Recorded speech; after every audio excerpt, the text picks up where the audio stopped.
Moi, c'est Benjamin Pelletier. Mon frère et moi, on est la 7e génération à être revenus sur la ferme d'Orvilliers. Ça a toujours été une grosse ferme de la région. Mon grand-père, il y a encore 50 ans, élevait le mouton en plaine. C'était vraiment une méthode d'élevage ancestrale. Au sortir de la Deuxième Guerre mondiale, avec l'avènement des engrais chimiques, des pesticides, des tracteurs, toute la nouvelle agriculture, ça a complètement changé le paysage et donc il n'y a plus d'élevage du tout dans la région.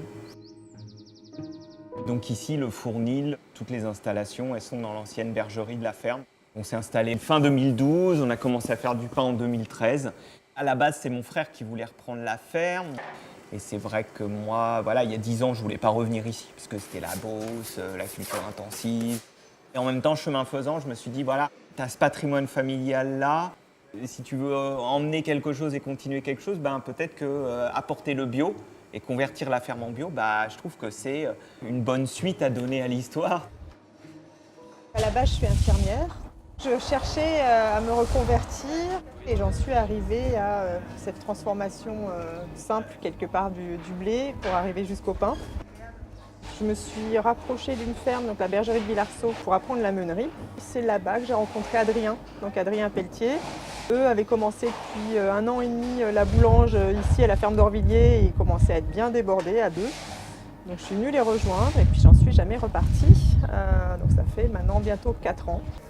Ça c'est sûr que paysans boulangers dans la Beauce en bio, c'était novateur. Je crois qu'ils n'étaient pas très confiants au démarrage que la commercialisation de proximité se ferait. Et au final, on a un super accueil. Après, il faut être très humble. Nos voisins sont des céréaliers voilà, avec des parcelles 10 fois plus grandes que les nôtres.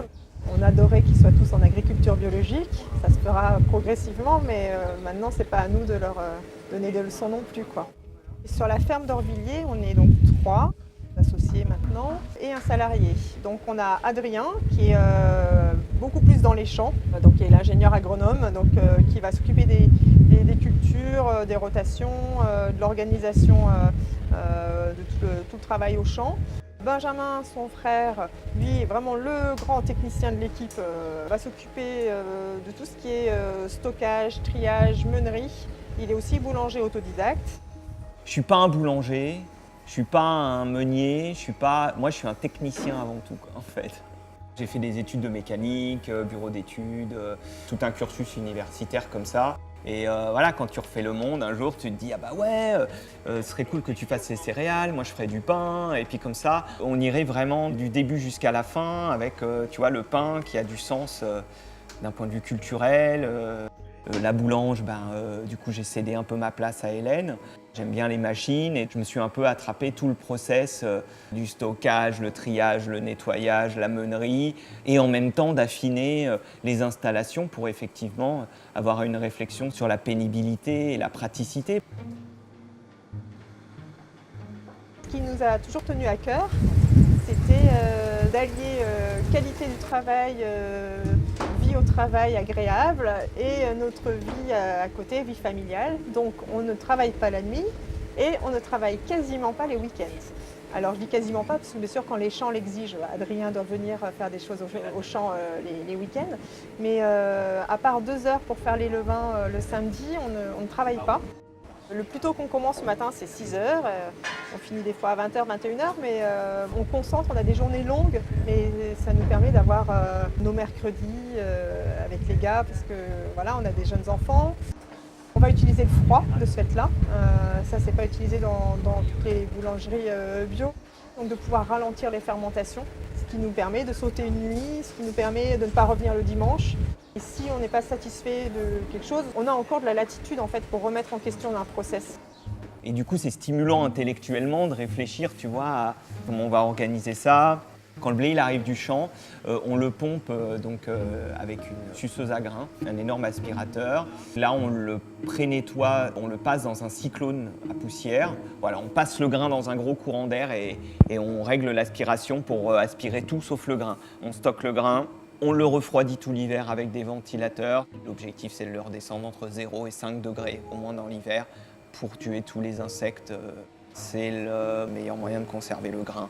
J'en retire un vrai plaisir et une vraie satisfaction.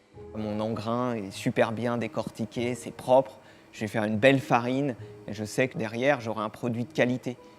On est tous en lien les uns avec les autres, hein. Il y a besoin d'échanges vraiment importants entre les choix d'Adrien au champ, les sélections des variétés, la manière dont Benjamin veut faire la meunerie, le type de tamis qu'il va utiliser.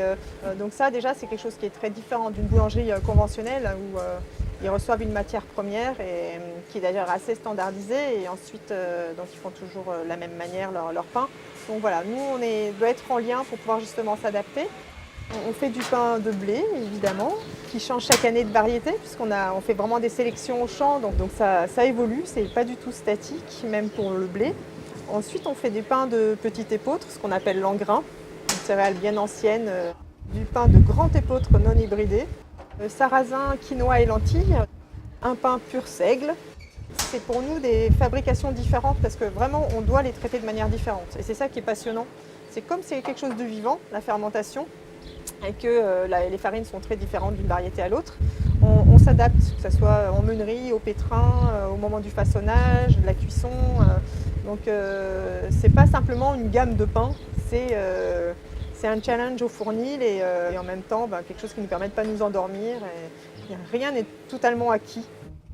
On est nous sur une ferme de 50 hectares, on sort 4 salaires, une activité économique qui marche vraiment bien, ce qui ne se fait pas sur 300 hectares. Et il y a de la place encore pour d'autres paysans boulangers. On ne craint pas la concurrence non plus. On a quelques AMAP qu'on livre. La commune nous a prêté l'ancienne poste qui est vide, donc on vend 2 soirs par semaine dans la commune. Et le marché de Dreux, et ça nous permet de nous faire connaître aussi dans la ville. On vend tous les 4, ça donne du sens à notre travail, hein, de voir nos clients, ça donne vraiment du sens. Ça demande beaucoup d'organisation et la mutualisation serait vraiment une bonne chose entre les paysans. Progressivement, il y a un réseau qui se crée, des échanges de matériel, des projets qui peuvent s'imaginer. Nous, on est plutôt convaincus que si on faisait un magasin où tous les produits seraient présents, ce serait quand même mieux pour le consommateur et pour nous aussi plus facile. Pour l'instant, on n'a pas encore trouvé de collègues avec qui faire ça.